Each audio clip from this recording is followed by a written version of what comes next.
இறுதியாக அஸ்ஸபாத்து அலல் இஅ்திஸாம், இந்த சமூகத்திற்கு இன்றைய தேவை, இந்த சமூகத்துடைய ஒவ்வொரு மனிதனும் ஒவ்வொரு முஸ்லிமும் புரிந்து கொள்ள வேண்டிய மிக முக்கியமான தேவை அல் இஅ்திஸாம், இந்த சமூகத்துடைய ஒற்றுமை, முஸ்லிம்களுடைய ஒற்றுமை. கண்ணியத்துக்குரியவர்களே, ஏதோ வாய்ச்சவடார்களுக்காக இந்த சமூகத்தை இதை ஒரு அலங்கரிப்பதற்காக நான் சொல்லவில்லை. எம்முடைய உள்ளம் இதை ஏற்றுக்கொள்ள வேண்டும். வஅதஸிமு பிஹப்லில்லாஹி ஜமீஆ வலா தஃபர்ரகு வذ்குரு நிஅமத்தல்லாஹி அலைக்கும் இத் குன்தும் அஅதாஅன் ஃபஅல்லஃப பைன குலூபிக்கும் ஃபஅஸ்பஹ்தும் பிநிஅமதிஹி இኽவானா வகுன்தும் அலா ஷஃபா ஹுஃப்ரத்தின் மினன் நார் ஃபஅன்கதகும் மின்ஹா. அல்லாஹ் ரப்புல் ஆலமீன் அவனுடைய புத்தகம் அல் குர்ஆனிலே சொல்லுகிறார். ஒவ்வொரு இயக்க தலைவரும் ஓதுகிறார். ஒவ்வொரு பள்ளியிலே அல்லாஹ்வுடைய மார்க்கத்தை பற்றி பேசக்கூடிய ஒவ்வொரு இமாமும் ஓதுகிறார். ஒவ்வொரு முஸ்லிமும் குர்ஆனிலே இந்த வசனம் இருக்கிறது என்பதை அறிந்து கொண்டிருக்கிறான். வஅதஸிமு பிஹப்லில்லாஹி ஜமீஆ, அல்லாஹ்வுடைய கயிற்றை பலமாக முஸ்லிம்களை பற்றி பிடித்துக் கொள்ளுங்கள். வலா தஃபர்ரகு, நீங்கள் பிரிந்து விடாதீர்கள். வذ்குரு நிஅமத்தல்லாஹி அலைக்கும், அல்லாஹ் உங்களுக்கு செய்த அருளை நினைத்து பாருங்கள். இத் குன்தும் அஅதாஅன், நீங்கள் எதிரிகளாக இருந்தீர்கள். ஃபஅல்லஃப பைன குலூபிக்கும், உங்களுடைய உள்ளங்களை அல்லாஹ் ஒன்றிணைத்தான். வகுன்தும் அலா ஷஃபா ஹுஃப்ரத்தின் மினன் நார், நரகத்துடைய விளிம்பில் நீங்கள் இருந்தீர்கள். ஃபஅன்கதகும் மின்ஹா, அல்லாஹ் உங்களை அதிலிருந்து பாதுகாத்தான் என்று அல்லாஹ் சொல்லக்கூடிய இந்த வசனத்தை எத்துணை பேர் ஓதியிருப்பார்கள்? எத்துணை தலைவர்களிடமிருந்து இதை நாம் கேட்டிருப்போம். எத்துணை பள்ளி இமாம்கள் இதை ஓதியிருப்பார்கள். ஐனல் அமல், இந்த வசனத்துடைய அமல் எங்கே? இந்த வசனம் எங்கே நிறைவேற்றப்பட்டது? இந்த சமூகம் இந்த வசனத்தை இந்த சமூகம் தொடங்கியதிலிருந்து இன்று வரை ஓதுகிறது. எப்போது இந்த சமூகம் இந்த குர்ஆனுடைய கயிற்றை, அல்லாஹ்வுடைய கயிற்றை பற்றி பிடித்தது? தங்களுடைய பகைமையை மறந்து, தங்களுடைய வெறுப்பை மறந்து, தங்களுக்கிடையே இருக்கக்கூடிய குரோதங்களை மறந்து முஸ்லிம் சமூகம் உள்ளத்தால் ஒன்றிணைந்திருக்கிறதா? ஒரு சகோதரன் இன்னொரு சகோதரனை பார்த்து பேச மாட்டான். ஒரு ஊர்வாசி இன்னொரு ஊர்வாசியை பார்த்து பேச மாட்டான். ஒரு ஜமாஅத்தில் இருப்பவன் இன்னொரு ஜமாஅத் அவனை முஸ்லிம் கூட கருத மாட்டான். அப்படியே முஸ்லிமாக கருதினாலும் அவனோடு சேர்ந்து மார்க்கப்படியை செய்ய மாட்டான். இந்த ஜமாஅத்துடைய தலைவருக்கும் அந்த ஜமாஅத்துடைய தலைவருக்கும் பகைமை இருக்கும். அந்த ஜமாஅத்தில் இருக்கக்கூடிய அடிமட்ட தொண்டன் வரை அந்த பகைமை பரவி கிடக்கும் என்றால் இந்த சமூகம் எங்கே செல்கிறது? இந்த சமூகம் யாரை ரப்பாக ஏற்றுக்கொண்டிருக்கிறது? இந்த சமூகம் யாரை தலைவர்களாக ஏற்றுக்கொண்டிருக்கிறது?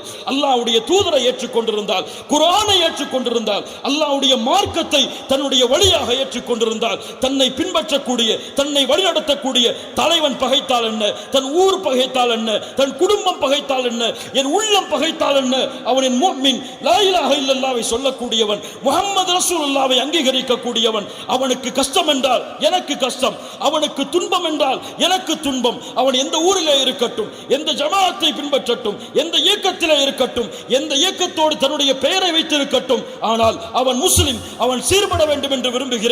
அவன் நேர்வழியிலே வர வேண்டும் என்று விரும்புகிறேன். அவனுடைய உள்ளம் நேர்வழிப்படுத்தப்பட வேண்டும் என்று விரும்புகிறேன். உலகத்திலே இருக்கக்கூடிய, இந்த சமூகத்திலே வசிக்கக்கூடிய ஒவ்வொரு முஸ்லிமும் என் சகோதரன். ஒவ்வொரு முஸ்லிமையும் நான் நேர்வழிப்படுத்த வேண்டும். நான் நேர்வழியில் இருந்தால், அவன் நேர்வழியிலே இருந்தால் என்னை நேர்வழியிலே படுத்த வேண்டும். நான் பிதஅத்தை பின்பற்றினால் அவன் எனக்கு எச்சரிக்கை செய்ய வேண்டும். அவன் பிதஅத்தை பின்பற்றினால் நான் அவனுக்கு எச்சரிக்கை செய்வேன். அவன் ஷிர்கான செயலை செய்தால் நான் தடுப்பேன். நான் ஷிர்கான செயலை செய்தால் நான் அவன் என்னை தடுக்கட்டும் என்று சகோதரத்துவ உணர்வோடு, சகோதரத்துவ பாசத்தோடு, சகோதரத்துவ நேசத்தோடு இந்த சமூகம் பயணிக்கிறதா?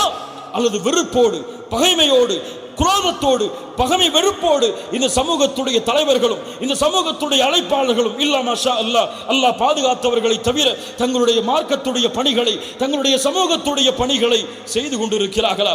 அல்லாஹ்வுடைய தூதரை பின்பற்றுகிறோம், அல்லாஹ்வுடைய தூதருடைய சுன்னத்தை செயல்படுத்துகிறோம் என்று சொல்லுகிறீர்களே, உங்களுடைய தக்பீரில் மட்டும்தான் அல்லாஹ்வுடைய தூதருடைய சுன்னத்தா? உங்களுடைய விரல்களை அசைக்கக்கூடிய பழக்கத்தில் மட்டும்தான் அல்லாஹ்வுடைய தூதருடைய சுன்னத்தா? உங்களுடைய தாடியில் மட்டும்தான் அல்லாஹ்வுடைய தூதருடைய சுன்னத்தா? உங்களுடைய பேச்சிலே அல்லாஹ்வுடைய தூதருடைய சுன்னத்து வேண்டாமா?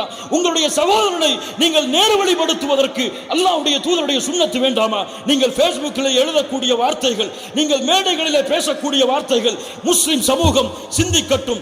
இந்த வார்த்தைகளை தன்னுடைய சமூகத்திலே வாழ்ந்த ஒரு முஸ்லிமை பற்றி மேடைகளை இன்று பேசக்கூடிய வார்த்தைகளில் ஒரு வார்த்தையாவது இந்த முஸ்லிம் சமூகத்திலே தலைமை தாங்கி நடத்தி சென்ற முஹம்மது ரசூலுல்லாஹ் பேசியிருப்பார்களா?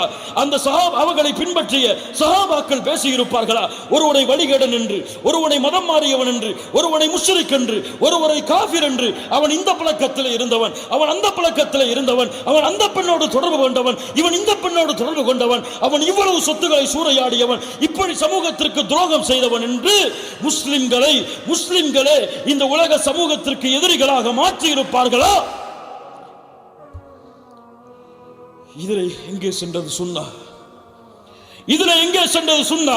தீமைகளை யாரும் தடுக்க வேண்டாம், எல்லாம் நன்மையின் பாதைகளை பயணியுங்கள் என்று சொல்லவில்லை. தீமைகளை தடுங்கள். ஒரு சகோதரன் நேர்வழி இல்லை என்றால் அவனை சீர்படுத்துங்கள்.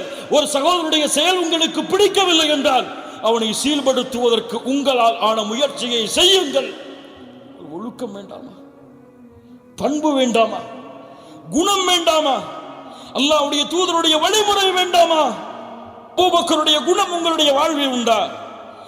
உமருடைய குணம் உங்களுடைய வாழ்வில் உண்டா? உஸ்மானுடைய குணம் உங்களுடைய வாழ்வில் உண்டா? இந்த சமூகம் ஓர் அடியில் நின்று முஸ்லிம் சகோதரத்துவத்தை வெளிப்படுத்த வேண்டும் என்ற ஆசை கொண்டிருக்கக்கூடிய முஸ்லிம்கள் எத்துணை பேர். இஸ்லாமிய மார்க்கத்துடைய ஒற்றுமையை விடுங்கள். நீங்கள் வைத்திருக்கக்கூடிய அரசியல் கட்சிகள் அதில் கூட முஸ்லிம்களால் ஓரணியில் பயணிக்க முடியாத பொழுது, உங்களுடைய பகைமையும் வெறுப்பும் ஒரு முஸ்லிம் சமூகத்துடைய சமூக முன்னேற்றத்தில் கூட ஒற்றுமையாக பயணிக்க முடியாத பொழுது, குர்ஆன் சுன்னாவில் எப்படி நீங்கள் ஒன்றிணைவீர்கள்? ஒரு நாளைக்கு ஒரு கொடி, அடுத்த நாளைக்கு அடுத்த கொடி, அடுத்த நாளைக்கு அடுத்த கொடி என்று ஒவ்வொரு நாளும் நான் நான் நான் என் தலைவன், என்னுடைய அமீர், என்னுடைய இயக்கத்துடைய தலைவன் என்று இந்த சமூகம் பயணித்துக் கொண்டே இருந்தால் எதிரிகளுடைய விழிப்பு சாதாரணமான விழிப்பு கிடையாது. இந்த சமூகத்தை அழிக்க துடிப்பவர்களுடைய விழிப்பு சாதாரண விழிப்பு கிடையாது. நீங்கள் தூங்கி எழுவதற்கு முன்னால் உங்களுடைய பலவீனமாகிய இந்த சகோதரத்துவத்தின்மை என்ற ஒரே காரணத்தை கொண்டு உங்களை தரைமட்டமாக்க அல்லாஹ் பாதுகாப்பானாக. ஒன்றிணையுங்கள் மூமின்களே. ஒரு முஸ்லிமை முஸ்லிமாக மதிக்க கற்றுக் கொடுங்கள். ஒரு மூமினை மூமினாக பாருங்கள். அல்லாஹ்விற்காக உங்களுடைய பகைமைகளை, உங்களுடைய வெறுப்பை, உங்களுடைய குரோதத்தை விட்டுக் கொடுத்து அஸ்ஸலாமு அலைக்கும் என்று நீங்கள் சலாம் சொல்லி பழகுங்கள்.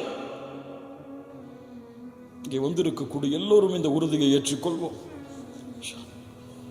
லா இலாஹ இல்லல்லாஹ் கூறினால் அவன் முஸ்லிம். அவனுடைய செயல்பாட்டில் தவறு இருந்தால், அவனுடைய கொள்கையில் தவறு இருந்தால், அவன் சுன்னாவை செயல்படுத்தக்கூடிய முறையில் தவறு இருந்தால் நான் திருத்துவேன். அவன் திருந்தும் வரை போராடுவேன். ஆனால் அவனை விமர்சனம் செய்து கிடையாது. அவனுடைய பெயரை நாளாக கிழித்து விட்டேன் என்று பெருமை தட்டி கிடையாது. முஹம்மது ரசூலுல்லாஹ் சென்ற வழியில் ஒழுக்கத்தோடு, பாசத்தோடு, நேசத்தோடு பள்ளிகளை வந்து தன்னுடைய உள்ளத்தை காயப்படுத்த வேண்டும் என்பதற்காக சிறுநீரை கழித்தவனை அழைத்து சொன்னார்கள், தோழரே, இது சிறுநீர் கழிக்கக்கூடிய இடம் அல்ல, இது அல்லாஹ்வை வணங்கக்கூடிய இடம், இந்த இடத்தில் இதெல்லாம் செய்யக்கூடாது என்று. சுப்ஹான ரப்பியல் அலா. அல்லாஹ் ரப்புல் ஆலமீன் மூசாவையும் ஹாரூனையும் அனுப்புகிறான். மூசா, ஹாரூன், ஆனா ரப்புக்குமுல் அலா, நான் தான் உயர்வாக இறைவன் என்று சொல்லக்கூடிய ஃபிரௌனிடத்திலே சென்று கௌலல் லய்யினா, மென்மையான வார்த்தையை கொண்டு பேசு மூசா. அன ரப்புக்குமுல் அலா. கதாதா ரஹிமஹுல்லாஹ் சொன்னார்கள், அன ரப்புக்குமுல் அலா என்று சொன்னவனிடத்திலேயே மென்மையாக பேசுங்கள் என்று அல்லாஹ் கட்டளையிட்டால், சுப்ஹான ரப்பியல் அலா என்று சொல்லக்கூடிய முஸ்லிம் இடத்திலே ஏன் மென்மையாக பேச மாட்டாய்? ஏன் மென்மையாக பேச மாட்டாய்?